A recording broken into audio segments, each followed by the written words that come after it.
What is going on, guys? Welcome back to the channel, and today we are back with another monthly Q&A, this one being the Q&A for November.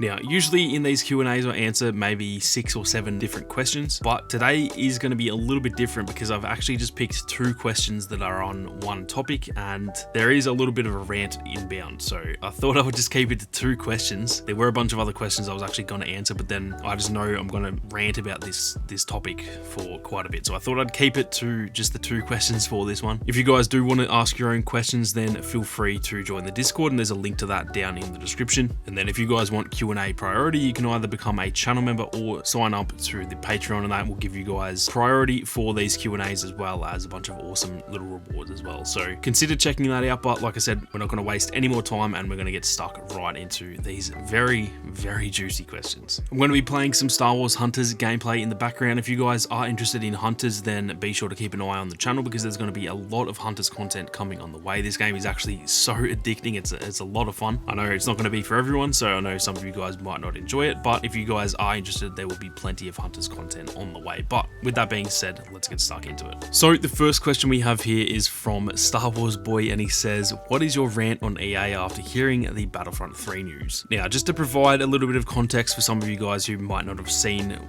all the Battlefront 3 talk over the last few days and weeks. A notable leaker by the name of Tom Henderson actually talked about Battlefront 3 the other day on Twitter. Now, this guy is a pretty credible leaker. Obviously, all leaks need to be taken with a grain of salt, and he has been wrong on things in the past, so it's not guaranteed that what he's saying is true, but a lot of what he says does end up coming true, and he predicts things, months before they happen. So he's a pretty credible source, and he tends to actually be really closely knit with EA and DICE as well. He's a bit of a Battlefield leaker, and anyway, he was going on the other day essentially saying that Battlefront 3 was pitched to EA from DICE, but was unfortunately shut down because essentially they said that they needed to make 20% more sales in order to make the same amount of money, and that EA just didn't think that was worth it. So essentially Battlefront 3 was possibly going to happen, and now apparently it isn't. Now again, take all of that with a grain of salt. There's no confirmation that that is legit, but I'm going to assume that it is real because we haven't heard anything about Battlefront 3. I have no doubt in my mind that DICE would have pitched it because they were obviously very passionate about Battlefront 2. So I'm going to assume that this is real, but again, take that with a grain of salt. But to answer the question, what's your rant on EA after hearing the Battlefront 3 news? To be honest, I am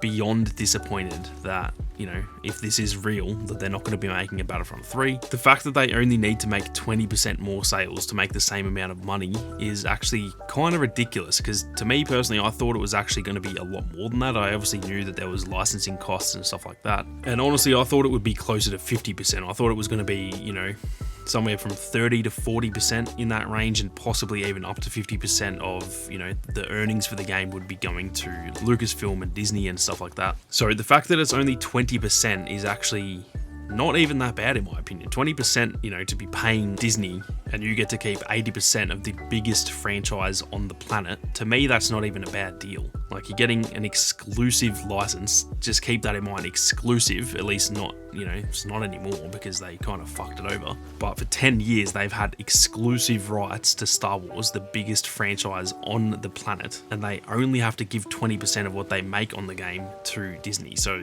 to me that's kind of baffling that they see that and they go, nah, it's not worth it, we're not going to make our money back. They gained 19 million players in a week, months and months after the game was, it wasn't even getting support at that point. And when it went free, they got 19 million players. So obviously there's a huge player base there that, is interested in it. Not all of those players would have stuck around. Like, obviously the player base has still died down quite a bit, but we all know what the game was like at peak, peak Battlefront 2 days. It was super populated. There was millions and millions of people playing the game. It was popping off on YouTube, like videos were getting millions of views and stuff like that. So there was obviously a lot of traction there. And to me, it just feels like the executives at EA, they just are absolutely clueless about gaming. I'm sure they're all crazy good businessmen. Like, it's a multi-billion-dollar company. So these dudes at the top, they obviously know how to run a business, and I'm not going to try and act like they don't. They're very good businessmen, but that doesn't mean they know anything about gaming, and clearly they have no fucking idea about gaming. They see Battlefront 2 and they go, oh, it didn't make us as much money as it should have, so we're not going to make Battlefront 3. Yet Battlefront 2 had arguably the worst launch of all time, had a bullshit pay-to-win system at the start that then took them essentially 6 months to fix, so they were 6 months behind from literally day one.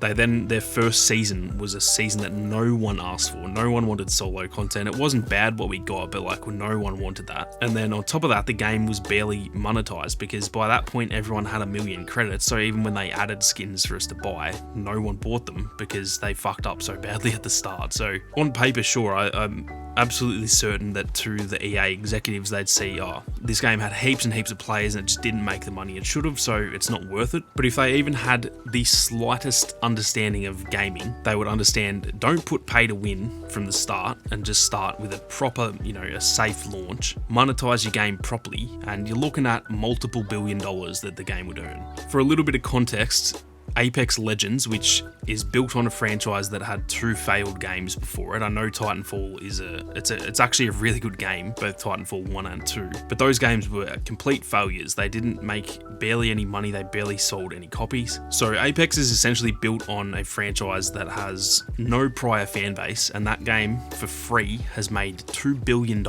So if they think Apex can do that, but then they don't think that a Star Wars game that's monetized properly can double that, they are quite literally clueless about anything to do with gaming. They obviously know how to run a business, but gaming and business is not the exact same thing. There's obviously a lot of tie-ins when it comes to selling games and stuff like that, but clearly the actual developers know what they're doing, but the executives just clearly, they are completely clueless. They've got no understanding of gaming whatsoever. And yeah, the fact that they are essentially not going to make a third game because they have to make 20% extra sales, that is honestly the biggest L on their part. Like that makes them look like the absolute dumbest fucking people on the planet. The fact that they're like, no, I don't think Star Wars will sell. It is quite literally the biggest franchise in the history of entertainment, and yeah, the fact that they don't see it, it baffles me. I really do not understand it even remotely. And yeah, it just shows that the higher ups making the decisions, I'm sure the developers themselves are, all of them clearly want to make Battlefront 3. Many other development teams out there clearly would want to make, their own Star Wars franchises. And it seems that EA is just like, the last 2 Star Wars games didn't really sell that well, so it just doesn't work. When, yeah, that's clearly not how it works. But I could go on for a year about this. It is absolutely baffling to me, but yeah, at the end of the day, they're saying no to probably $2, $3, $4 billion, so hold the L, EA. Now, the second question we have is from Auraforce Gaming, and this one is kind of touching on that same topic. And he says, just thought of another question related to this. Does the fact that DICE at least pitched Battlefront 3 make you feel better or worse about the situation? And also, does it change your opinion about DICE at all? For me, it doesn't change my opinion about DICE at all. The developers, like, as much as people always give DICE a lot of slack and just any development companies out there, the people developing the games, they're not the ones doing the stuff that's wrong. Like, I don't think the developers were the ones who put pay to win stuff in the game at the start. Obviously they developed it, but that is a decision from the executives where they're saying, we need to make, X amount of money. This is the system you need to put in place. And then the developers essentially just have to do what they say. So I've never had anything but respect for the actual developers at DICE. I think DICE is a great development company, and it's really just the executives that fuck them over every single time they release a game. So yeah, my opinion doesn't really change about DICE at all. And about the fact that that at least they pitched it, does that make me feel better or worse about the situation? It makes me feel better that, it shows that they do care, and they went to EA and said, let us make Battlefront 3. So it makes me feel good that they do care, but it also is quite depressing that they tried it and it didn't work. Like, at least if they hadn't tried it, then there'd maybe be a bit of hope, but the fact that they tried and EA said no, that kind of hits in the feels, to be honest, because it definitely just feels like this is never going to happen anymore. So again, take it all with a grain of salt, because we just don't know if any of this is legit. I could have just gone on a 10-minute rant about something that's not even real, so we will just have to wait and see. But yeah, the whole situation to me is just incredibly frustrating, and yeah, it is what it is. You can't really do much about it at this point. So let's hope that when the exclusive license ends, then all the other companies out there make billions from Star Wars, and EA might go, oh shit, we kind of fucked up big time here, but we'll see what happens. But that is going to do it for this Q&A, guys. Like I said, there is only 2 questions in this one, but you can tell, yeah, probably needed to keep it to 2 questions, because that was already, we're sitting at about 13 minutes worth of recording here, probably less once I edited it down. But yeah, I think it was best to keep that one a little bit short and keep it, on topic for this very frustrating topic that was circulating around Twitter just the other day. If you guys guys enjoyed the video, then be sure to leave a like down below, and if you are new to the channel, then feel free to subscribe and turn on those notifications so you don't miss out on any more Star Wars gaming content. As always, a massive thank you to my channel members and my patrons. If you guys are interested in supporting the channel as well, then you can check out the Patreon page that is linked down in the description. Thank you all very much for watching. You guys have a great day, and I'll catch you all in the next one.